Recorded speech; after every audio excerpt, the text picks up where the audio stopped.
Could it be that the entire universe is nothing more than just an atom? When you look at a diagram of an atom, which is a building block for all matter, you can see that some examples of the universe repeat. Our solar system is a great example of that. There's a giant central star and a couple of smaller planets that circle around it.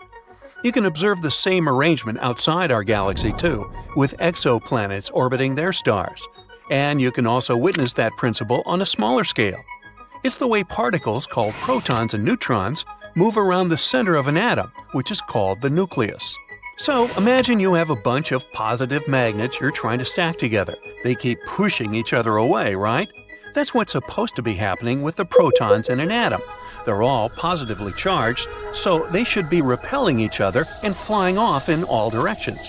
But atoms do exist, so there must be something holding them together. And that something is called the strong interaction or strong force. The nucleus makes up less than 1/100% of the volume of the whole atom, but it usually takes up over 99.9% of the mass of the atom. Once again, similar to our Sun. Anyway, this strong interaction is like a special type of glue that holds the protons and neutrons together in the nucleus of an atom. In a similar way, gravity prevents us from flying away from the ground into the darkness of space. Now, this glue comes from some really smart particles inside protons and neutrons called quarks. These little guys have a strange kind of charge called color. It's not like the colors we see around us. It works like a code that helps quarks stick together inside their host particles. And this code also seeps out and helps hold protons and neutrons together in the nucleus. In a way, quarks are like little builders that are working together to build atoms that make up everything around us. The Big Bang was said to be a magnificent moment when we got time and space. It's the story we use to explain the evolution of the universe. In the beginning, there was only a very, very small ball of matter the size of a peach, but with a temperature of more than a quadrillion degrees. Ow, that's hot! And this bang in the name doesn't mean there really was an explosion in space. This peach started spreading around, and space was just appearing everywhere. It gave rise to atoms, molecules, stars, and many celestial bodies that filled the empty space of our cosmos. Basically, all the elements that make us formed within a few minutes at the earliest stages of the universe. Let's say like 1/100th of a billionth of a trillionth of a trillionth of a second. Oh wait, give me a second to process that. Alright, moving on. The growth was incredible at that stage. The universe spread exponentially and managed to double in size at least 90 times. Like me during the holidays. I love chocolate. After the Big Bang, the universe was a hot and dense soup of particles, too hot for atoms to exist. But 380,000 years later, it cooled down enough for electrons to mix with nuclei and form atoms. This is a process we called recombination, and it's what made the universe transparent. Think of it like turning on a light switch. Suddenly, you can see it all. But just because the universe became transparent didn't mean it was bright. It was a dark period, as there were no stars or galaxies yet, like a big empty canvas waiting for something to be painted on it. It wasn't until much later, as the universe continued to evolve, that stars and other bright objects started to form and light up the darkness. And it went on evolving, all the while filling up with planets, asteroids, galaxies, and other things. Okay, so that's the story we've been told for the past couple of decades, and a pretty good one, I should admit. Scientists have studied it so much. They observed the leftover electromagnetic radiation from the young universe. They measured the presence of the lightest elements, only to realize they all line up with the story of the Big Bang. New theories don't say the Big Bang didn't happen.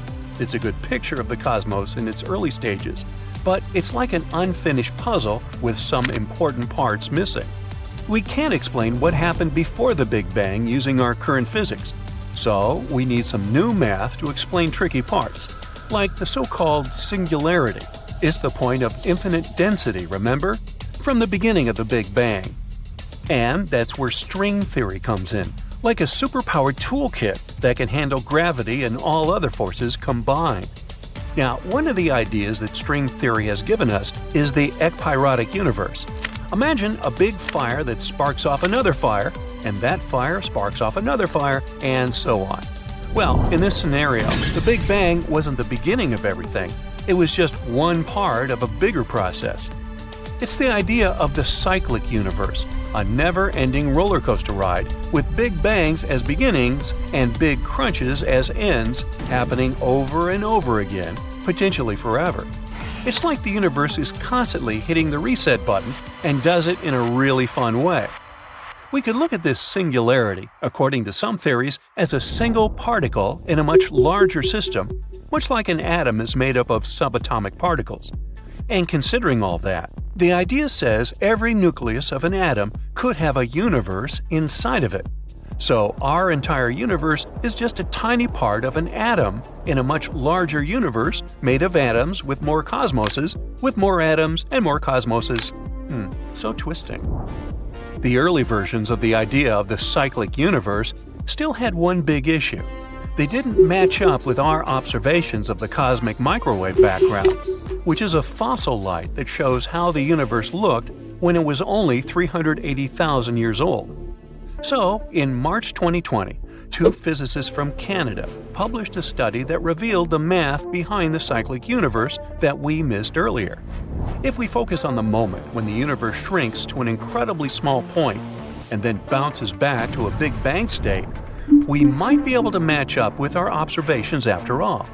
It's just that we need to wait for more new experiments to fully test the idea. The Grand Unified Epoch, that's what we call the time when the universe was still young. At that time, matter and antimatter, which are like mirror images of each other, existed in roughly equal amounts. But since they are opposing forces, when they come into contact with each other, they destroy each other in a powerful explosion, like fireworks. This means that even though matter and antimatter were constantly created and destroyed, somehow there was always a little more matter than antimatter, which is good because otherwise we wouldn't have anything left. As time went on, particles started to stick together and form more complex things, like atoms and molecules. And eventually, stars formed and created even heavier elements. But someday, a long time from now, all those stars will burn out. When the last star slowly cools and fades away, the universe will turn into a dark void without life, light, or anything we know and assume there is. At some point, voracious black holes will eat all matter in space. Eventually, even those black holes will evaporate away into the tiniest amount of light. Our cosmos will continue to expand. The light will become spread out and unable to interact with anything. So, all activity in the universe will stop. Space will become a vast, empty void with no stars, planets, or anything else, and will end there. Or just begin. And maybe that's where we'll meet again. Our universe is like a giant highway, and galaxies are constantly moving along this highway. And just like cars driven by careless drivers, they can collide and crash. So, astronomers have recently witnessed such an incredible cosmic collision. It involved galaxies traveling at incredible speeds.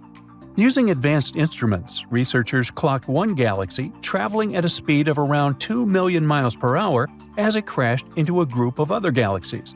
This collision has created shock waves that are so powerful they can completely reshape the entire region, leaving long-lasting effects on its structure and dynamics. Will it somehow influence our solar system? Before we find out, let's learn more about the region where this collision occurred. Actually, this collision is still happening in Stephan's quintet. That's a fascinating cluster of galaxies that has been the subject of study for scientists for over a century. It's a group of 5 galaxies located in the constellation Pegasus. This group of galaxies was first discovered in 1877 by the French astronomer Édouard Stephan, who used a telescope at the Marseille Observatory. Despite its tranquil name, Stephan's quintet is anything but peaceful. It's a chaotic spot filled with galactic collisions and turbulence. 4 out of the 5 galaxies are gravitationally bound. It means they are physically interacting with one another. Such interactions are ejecting material from the galaxies, and over time, it forms vast debris fields in the space surrounding the galaxies. Astronomers believe that, in the end, these galaxies will merge into one giant galaxy, but it will only happen in millions of years. The curious thing, though, is that the fifth galaxy in the quintet, located in the upper left corner of images, is not part of the collision. This galaxy is much closer to Earth, more than 200 million light-years closer, to be precise. So its alignment with the other galaxies is just a chance perspective from our vantage point, making it appear as part of the group. Stefan couldn't know this in the 19th century, so the name quintet has remained, even though only 4 galaxies are physically involved in the collision. Now, how about we look at this collision in detail? At the center of this event is one of the galaxies in the group, which is currently crashing into the others at a breathtaking speed. From our perspective on Earth, this galaxy appears to be approaching the quintet from behind, heading directly toward the viewer. The collision is creating a massive shock wave that ripples through the surrounding galaxies. As the shock wave is moving through packets of cold gas, it's traveling at hypersonic speeds, several times the speed of sound in the intergalactic medium. This process strips electrons from atoms, leaving behind long trails of glowing ionized gas. But when the shock wave comes across regions of hot gas, it compresses the material rather than disrupting it. This compression produces radio waves, which can be detected by radio telescopes. While reshaping the structure of the intergalactic medium in Stefan's quintet, this shock wave also influences the future evolution of the galaxies involved. Now, how did scientists even manage to spot such a dramatic space event? All thanks to innovative technologies. The most important participant was WEAVE, a cutting-edge spectrograph that's installed on the William Herschel telescope in La Palma, Spain.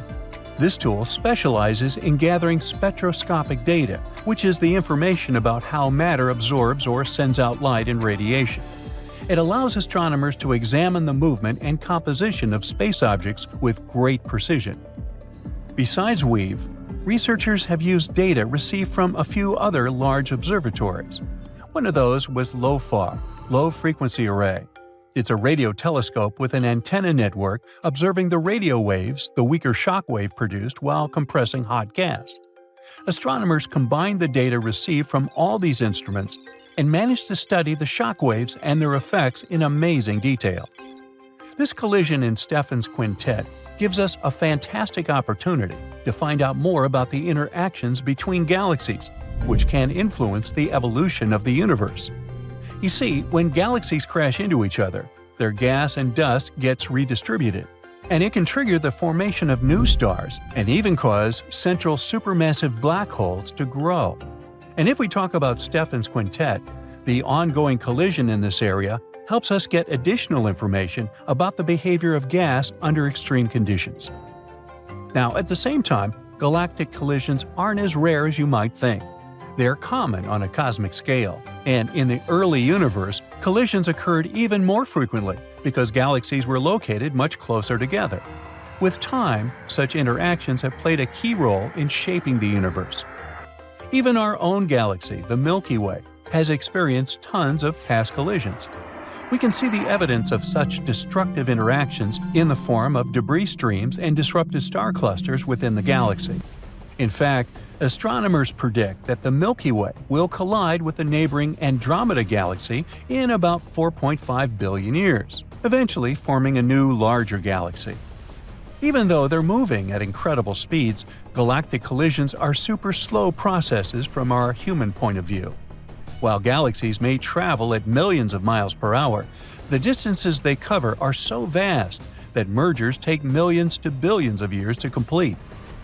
Now, galactic collisions don't look like explosive crashes you might be imagining. Instead, they resemble when fluid merges. When two galaxies collide, their gravitational forces distort their shapes. They stretch and warp, and exchange their material, stars, gas, and dust.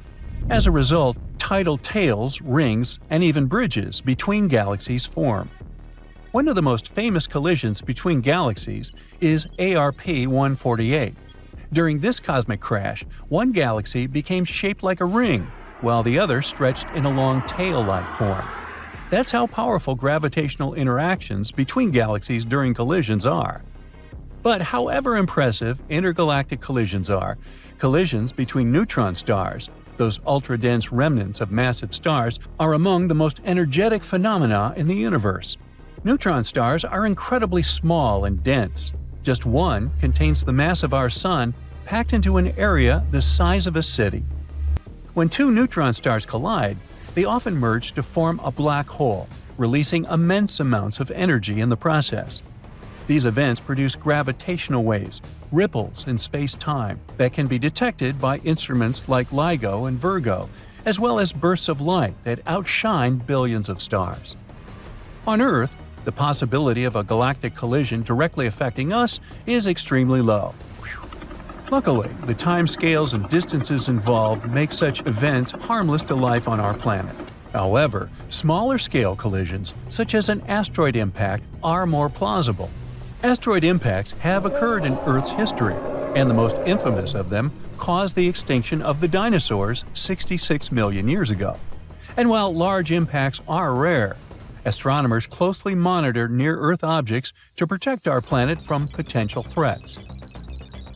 Now, while we're talking about space collisions, a question may arise. Can life travel between planets? This is the idea of Lithopanspermia, the transfer of life between planets via debris from collisions. If an asteroid or comet hits a planet, fragments of rock could be ejected into space. If those fragments carry microbial life, they might land on another planet and seed life there. And guess what? According to experiments, certain super tough microorganisms like cyanobacteria could survive the harsh conditions of space travel, including radiation and re-entry into the atmosphere of another planet. In any case, lithopanspermia is still only a theory and a controversial one among scientists, but it doesn't make it less fascinating. It might eventually help us understand how life could have spread across the universe. But let's return to the ongoing collision in Stephan's quintet. By studying such events, astronomers learn more about how galaxies interact, evolve, and influence their surroundings.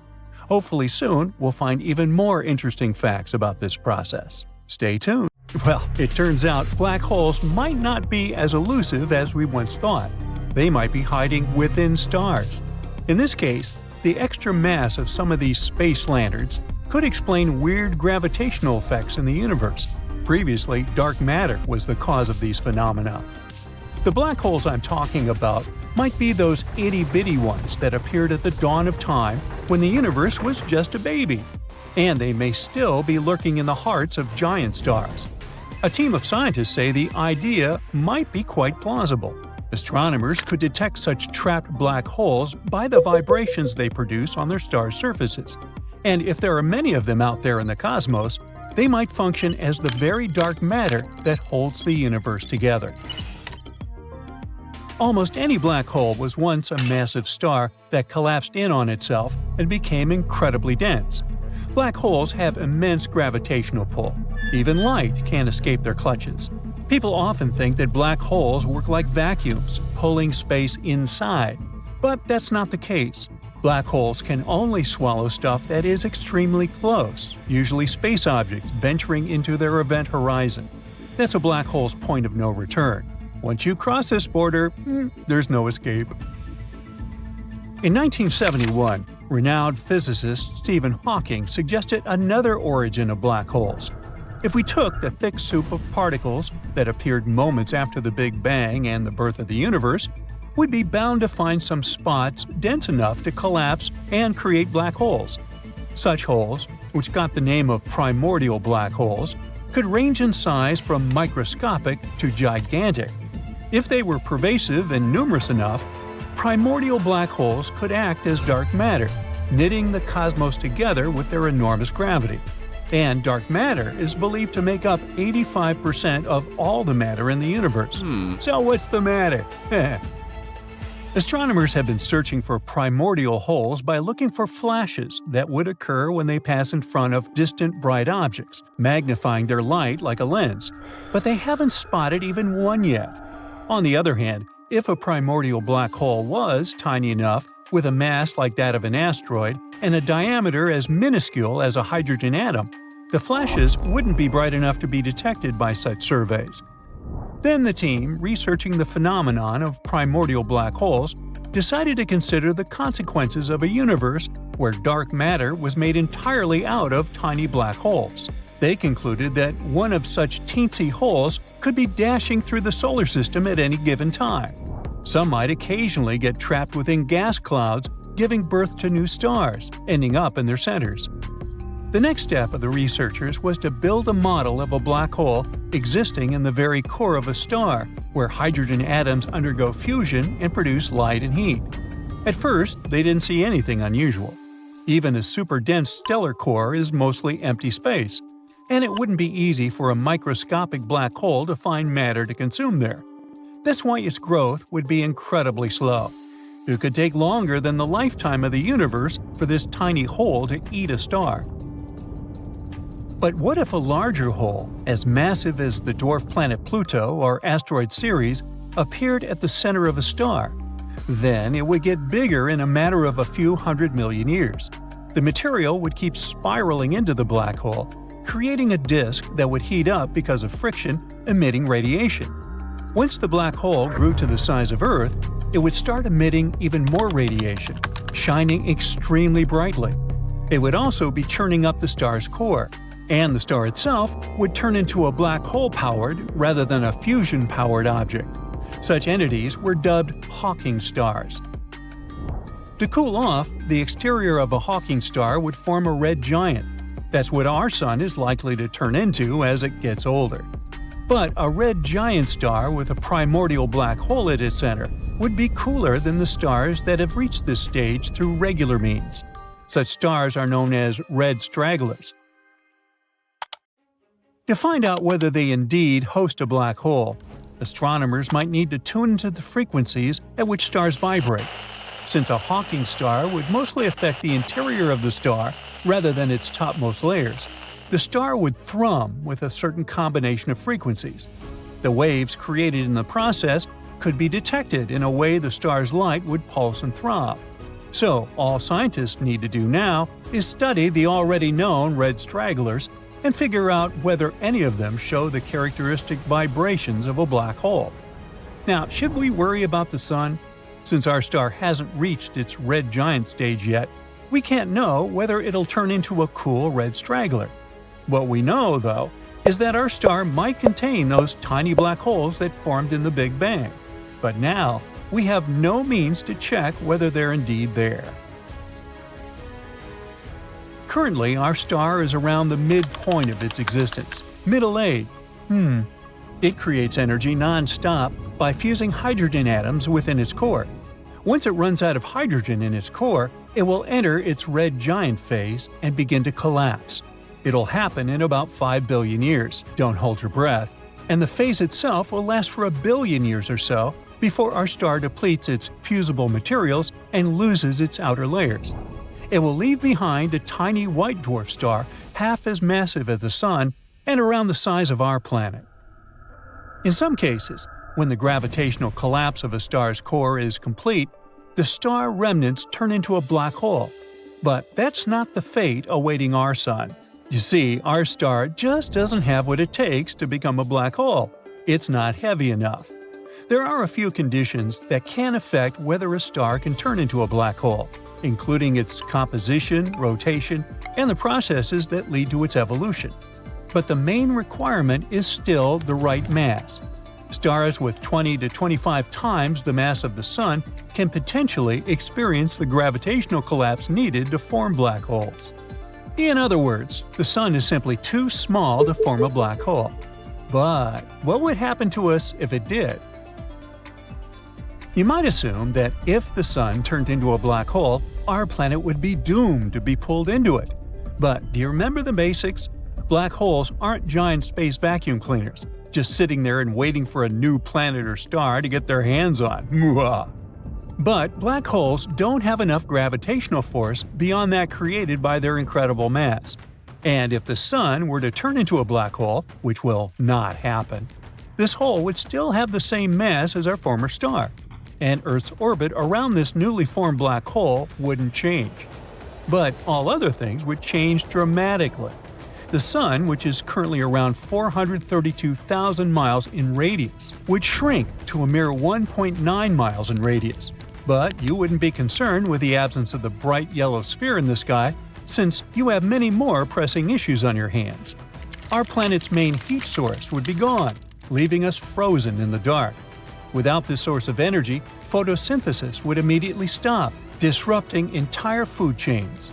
Eventually, all life on Earth would be extinguished. But rest assured, our hard, barren rock of a planet would continue in its orbit. Oh well.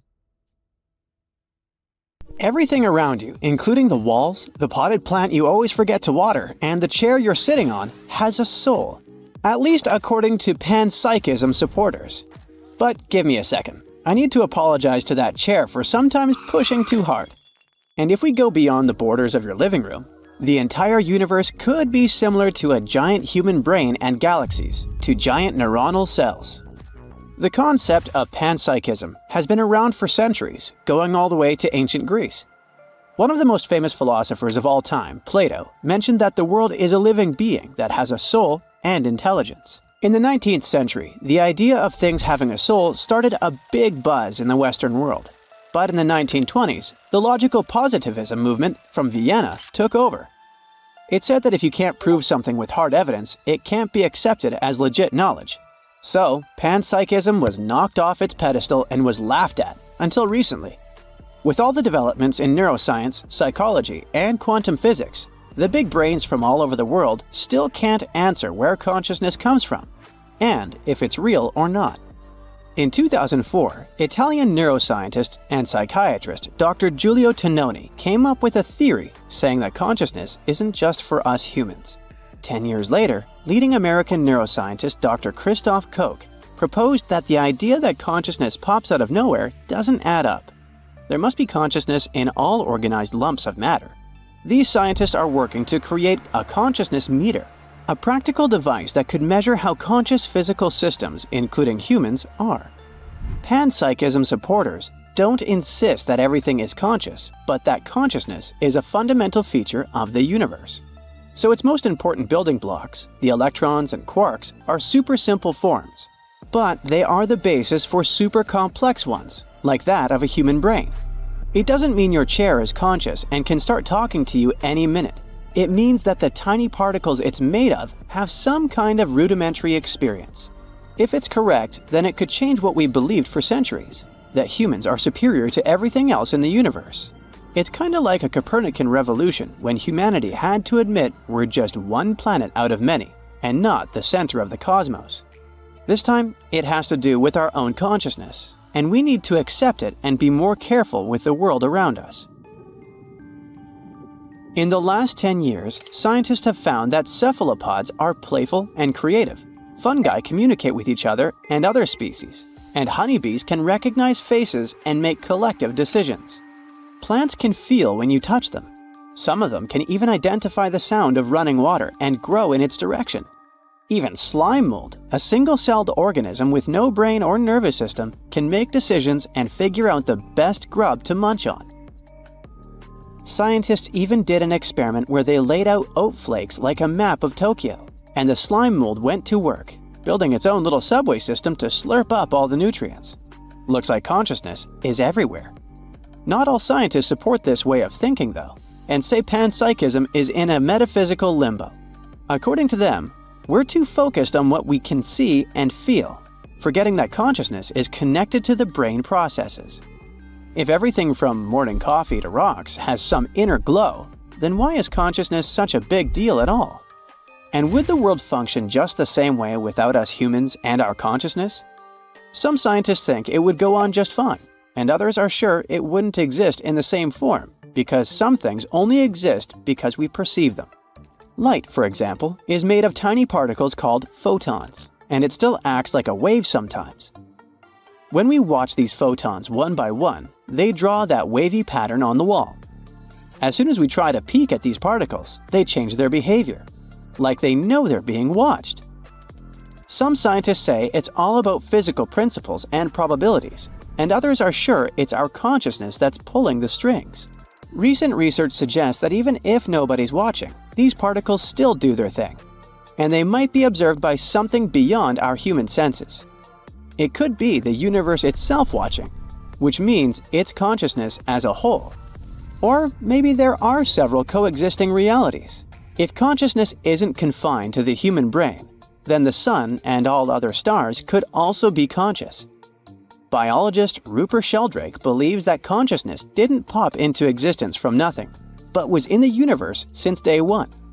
He thinks the link between minds and physical systems is through rhythmic electromagnetic fields, which are present in our brains.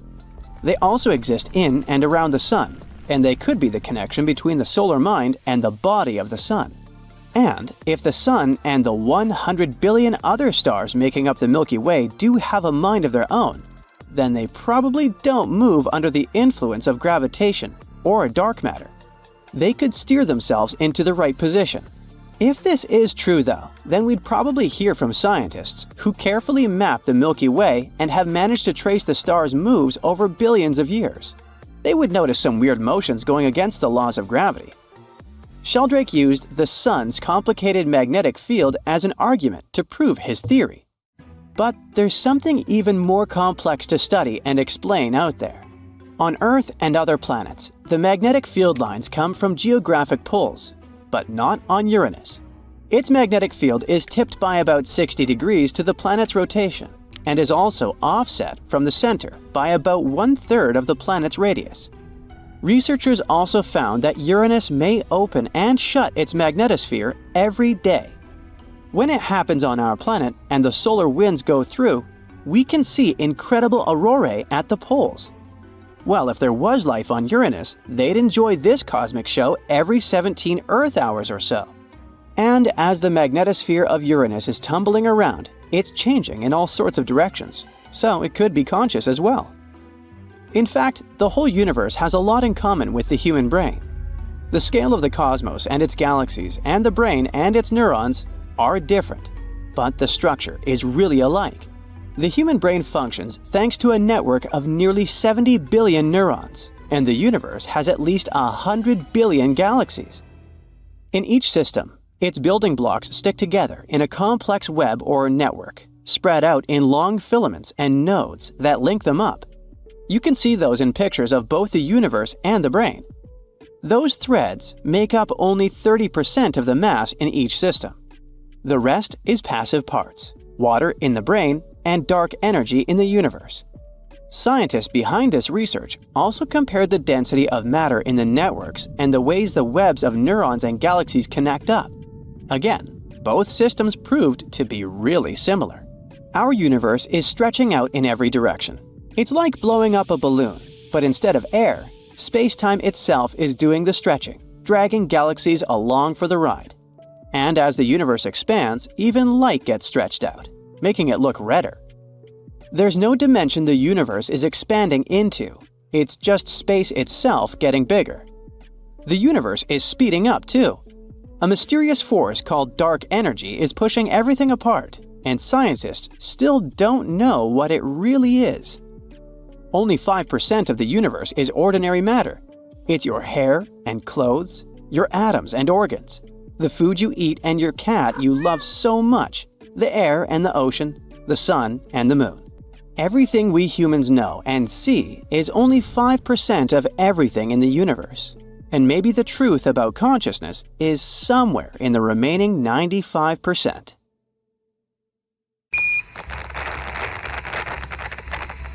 A long time ago, we believed that the entire universe revolved around our own little blue planet. It's called a geocentric model. We thought that the sun, the stars, and all those twinkling celestial bodies all danced around us. This theory was super popular in ancient Greece and Rome. Famous geniuses like Aristotle and Ptolemy really loved this idea. Why did people believe this in the first place? Well, first of all, we have a massive ego. Second of all, there were a couple of things that seemed to support it. For example, if you stand on Earth and look up at the sun, it seems like the sun is spinning around us once every day. The moon and the planets seem to be doing the same thing. The obvious conclusion is, oh, they're probably twirling around the Earth.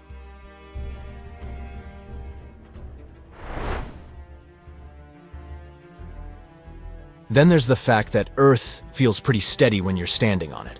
It just doesn't feel like it's moving, you know? And because of this stability beneath our feet, people thought that the Earth was unmoving. But even back then, there were ancient Greek and Roman philosophers that were onto something cooler. They paired the geocentric model with the idea that Earth was actually a round ball floating in space, not a flat disk. They started connecting the dots. And after a while, astronomer and mathematician Aristarchus of Samos had a game-changing idea. He thought that the Earth might not be the center of everything. He proposed that everything revolved around the sun. Funny to think that back in the days, this idea was considered insane.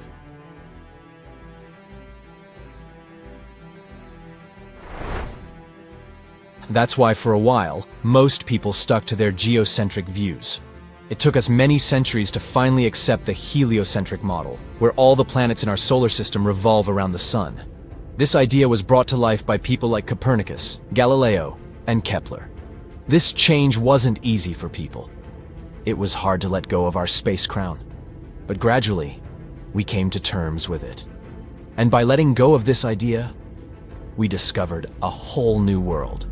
This journey led us to an astonishing realization. Not only we're not the center of the universe, we're nothing but a little speck in it. We're a microscopic dot, sprawling galaxy called the Milky Way. The discovery of the Milky Way started right from our own backyards.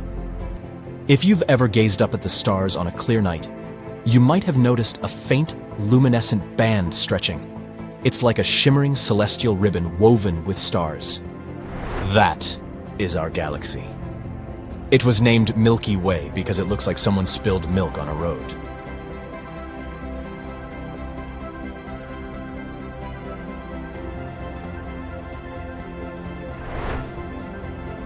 It was perfectly depicted in the 90s by Voyager 1. NASA's spacecraft took a picture called the pale blue dot. That tiny little pixel that's almost impossible to see is our planet. The photo was taken from a chilling 3.7 billion miles away from the sun. On a universe scale, this distance is nothing. But for us, it's unimaginable. So when scientists discovered the Milky Way, they armed themselves with telescopes. Their goal was to map the uncharted territories of the night sky. And of course, to find our place in this gigantic world. To do that, first, we had to unlock the secrets of our galaxy's structure. Okay, so we can clearly see that it has some band-like formation. That probably means that our galaxy is not a big, round ball, like the planets and stars. In reality, it's more like a giant pancake, a flattened disk. And we can see that we're not above it, and not below it. We're right on the plate.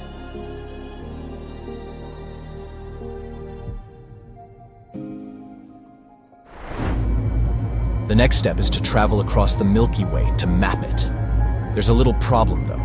To do that, we'd have to traverse thousands of light years perpendicular to this pancake-like plane. Just to put things in perspective, think of Voyager 1, the one that took the pale blue dot picture. That spacecraft has been journeying through space for almost half a century. It left the solar system years ago. You know how many light years it traveled? 0.002. And how many light years is the Milky Way? 100,000. You get the picture. But the lack of fancy technology didn't stop us. In the 18th century, a bold astronomer named William Herschel decided to explore our galaxy.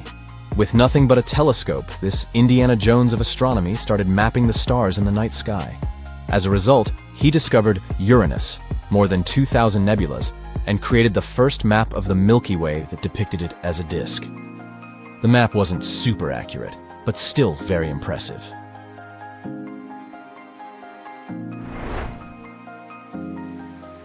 Unfortunately, he didn't know about something called interstellar dust. It's like space fog that can block our view of stars in the center of the Milky Way.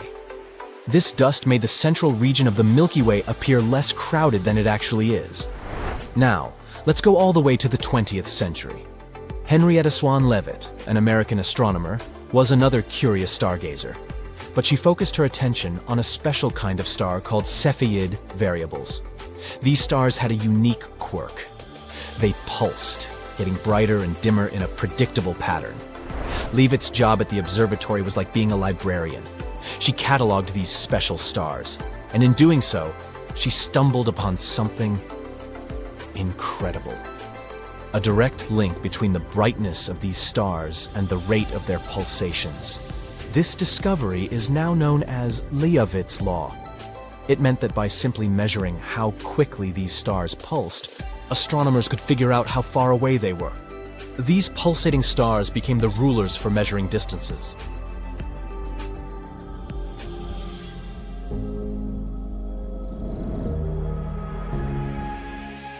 Before the 1920s, most scientists believed that our Milky Way was the only galaxy in the universe.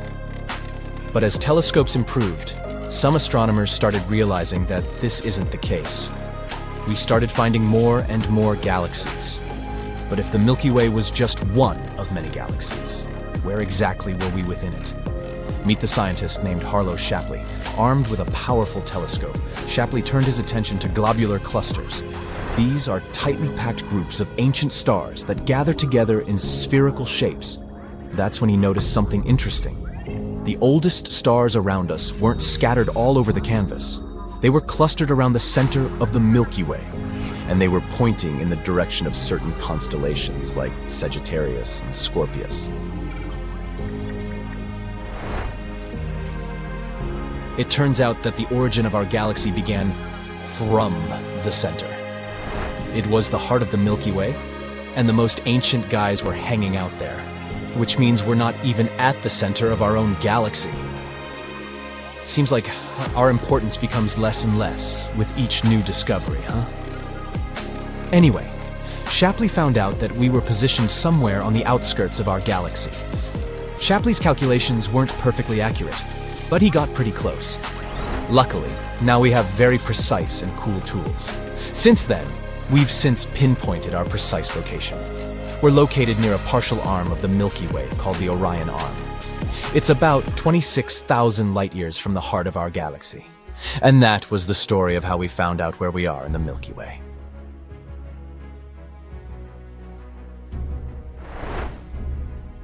You think our story is over? Oh, absolutely not.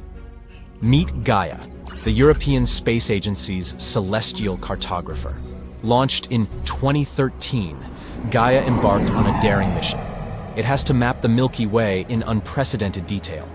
Not just some rough map, but a photographer capturing every nuance of our galaxy. Gaia is piecing together the positions and motions of about 1 billion stars, and it's like 1% of the stars in the Milky Way.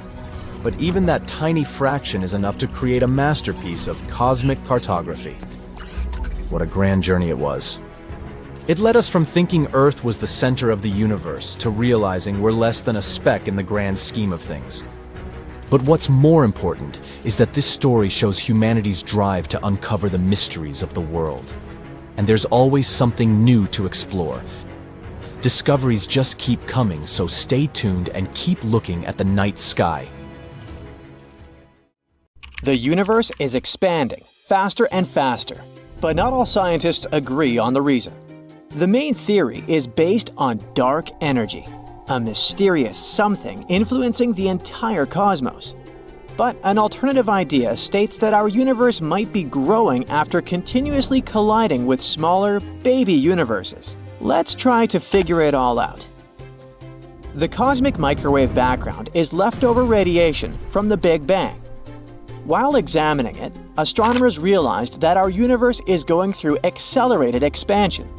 This observation had to somehow fit with the main theory of cosmic evolution, so scientists suggested that the universe was filled with an enigmatic substance that was later dubbed dark energy. They thought this energy could encourage the expansion. Strangely, this elusive form of energy can't be detected in any way. That's why many astronomers question its existence and try to explore other possibilities for the expansion of the universe. One of the more daring ideas is that our universe is growing by constantly merging with other universes. The idea of multiple universes interacting with one another isn't new, but the newest study has developed a mathematical model. It can help us explore the hypothetical impact of such an interaction on the evolution of our universe. According to the researchers' calculations, merging with other universes could indeed increase the volume of our universe, and our instruments could actually perceive it as the universe's expansion. The researchers also claim that their calculations fit with the observations of the universe more closely than the traditional standard cosmological model. It also deals with the problem of the super rapid expansion that happened in the early moments of the universe. Previously, physicists proposed that this expansion could be caused by the inflation. That's a hypothetical field driving the ultra-rapid expansion of the universe in the very first milliseconds after the Big Bang. However, the authors of the new study suggest that super rapid early growth could have been the result of our baby universe being absorbed by a larger one. At the moment, there is no detailed description of what such a process could look like, so it's difficult to judge if such a scenario could actually take place in the early days of the universe. But if this idea turned out to be true, then there would be no need for an inflation field. After getting absorbed, our newly enlarged universe might have continued colliding with other smaller and younger universes, incorporating them as well. This theory allows us to solve some pretty important problems of modern cosmology. Unfortunately, only observational data can prove whether it's correct. At the moment, many experiments are being carried out to study the properties of the microwave background and find some proof. So maybe we'll get our answers soon. Speaking about the expansion of the universe, we can't but mention the dark flow theory. In 2008, scientists discovered that a few galactic clusters were heading in the same direction at a speed of more than 2 million miles per hour. Could it be something giant and invisible calling them? It might be literally anything. A super large chunk of matter with strong energy, or some weird bending in space-time with insanely powerful gravity that actually comes from other universes. At the moment, the clusters seem to be moving along a line extending from our solar system towards Centaurus. But the direction of this movement is kinda uncertain. Most data indicates that the clusters are moving outward, but some scientists say that the opposite flow can't be ruled out yet. The dark flow theory is pretty controversial, since the distribution of matter in the observable universe can't explain it. The existence of this flow suggests that there's something beyond the visible universe that's pulling on the matter in these clusters. Now, let's dwell on the theory that tries to explain what can be found at the edge. This one talks about multiple universes. Some experts think that our universe might be a very small bubble somewhere in the middle of a whole array of other bubbles. The idea states that, from time to time, all these bubbles can come into contact with one another. Gravity can flow between them and make a mess, and when they connect, a new Big Bang can happen. We've never sneaked a peek beyond the edge of the observable universe. If we managed to get there, we could probably find another universe. There's an idea of parallel universes. Each of them looks exactly the same as our universe, and still, some details differ. In one of them, instead of choosing our current profession, you started a music band or became a world-famous chef. Maybe one infamous asteroid changed its trajectory, and dinos are still roaming Earth in that universe. But the multiverse theory takes it all one step further. Those who believe in it state that there might be countless realities with different life stories. We live in a bubble that is just one of many other bubbles. It looks like bath foam, and these bubbles constantly bob up and vanish. Multiverses are described by a few scientific theories that mention various possible scenarios, from separate universes that keep springing into existence all the time, to regions of space that are in different planes than our home universe. But there's one thing these theories agree upon. All of them suggest that the space and time we observe is not the only reality. It's impossible to explain all the quirks of our universe if it's the only one to exist. So it's either inventing newer theories that can shed light on certain properties of our universe, or accepting the fact that we're living in just one of many, many universes, all of which are different. One of the most widely known universe theories is called inflationary cosmology.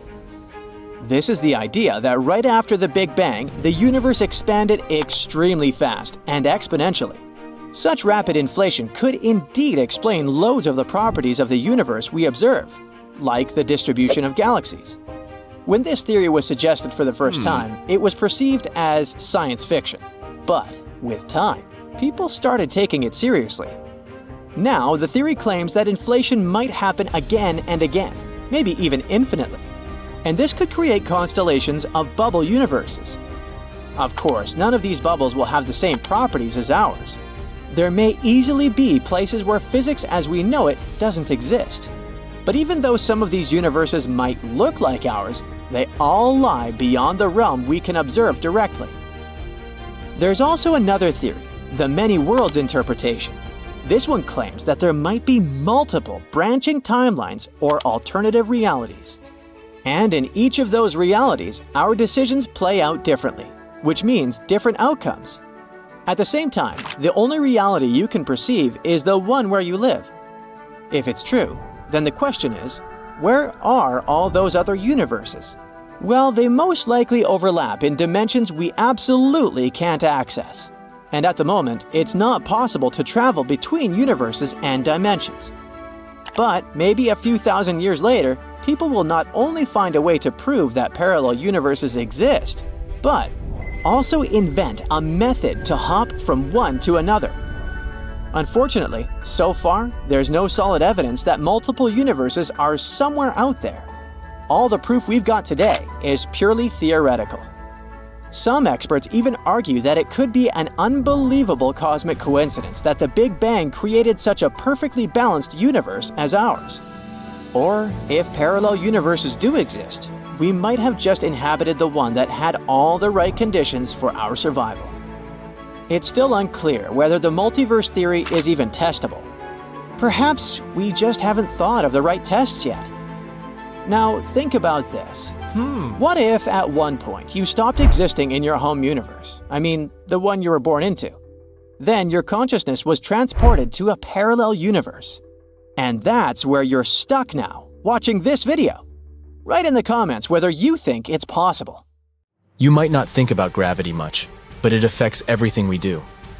It's the reason why things fall down instead of flying up.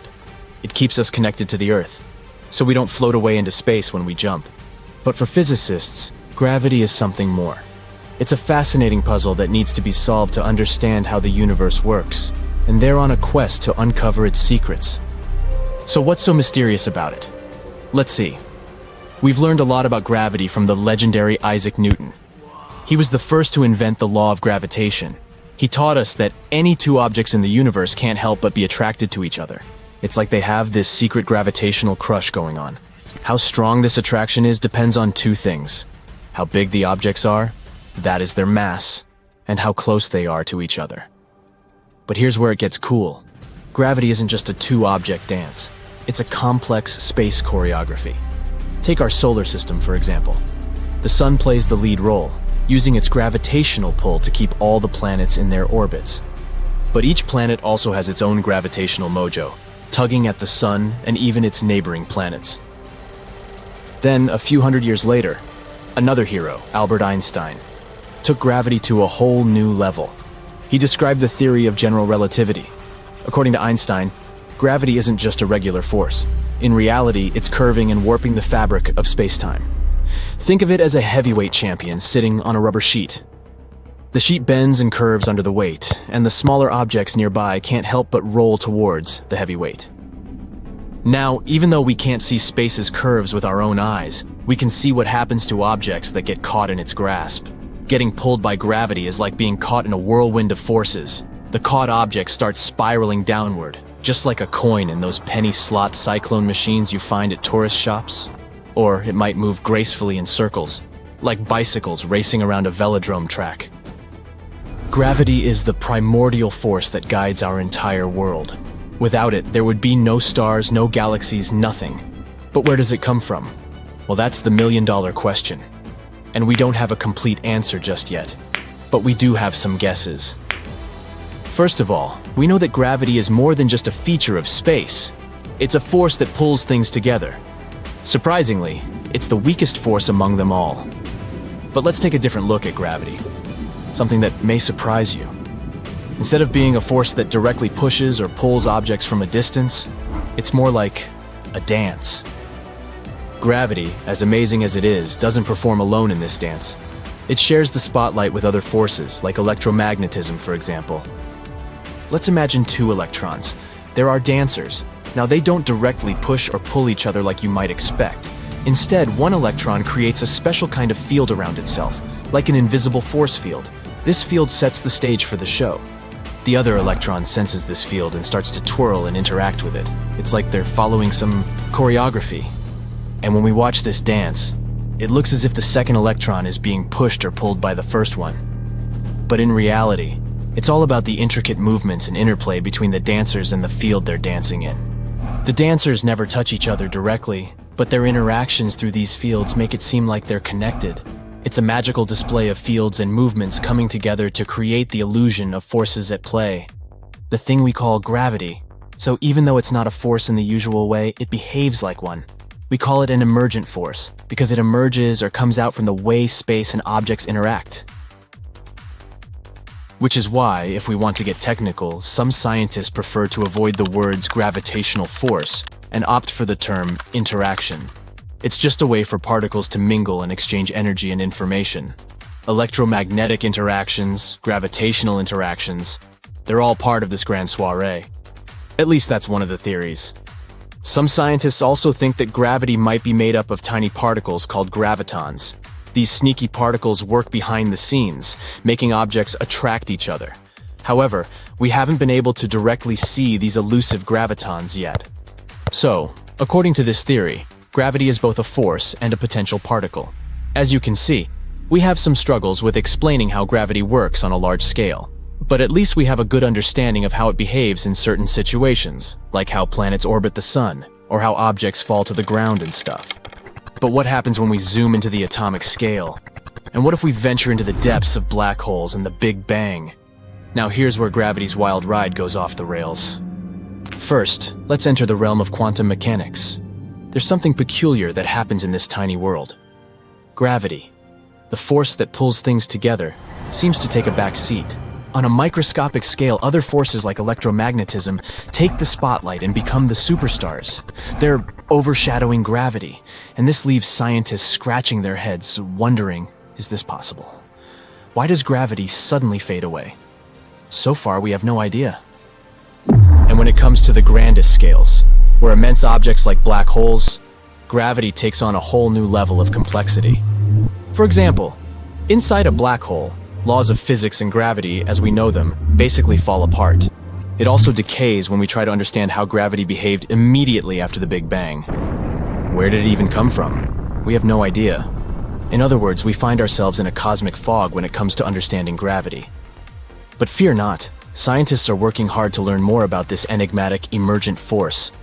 They're doing all sorts of experiments and using fancy technology to crack its code. Even though we still have a lot to figure out, we're making progress every day. For example, have you ever heard of gravitational lensing? It's like a mesmerizing magic trick. Imagine a beam of light as a fearless explorer, taking a straight path through the universe.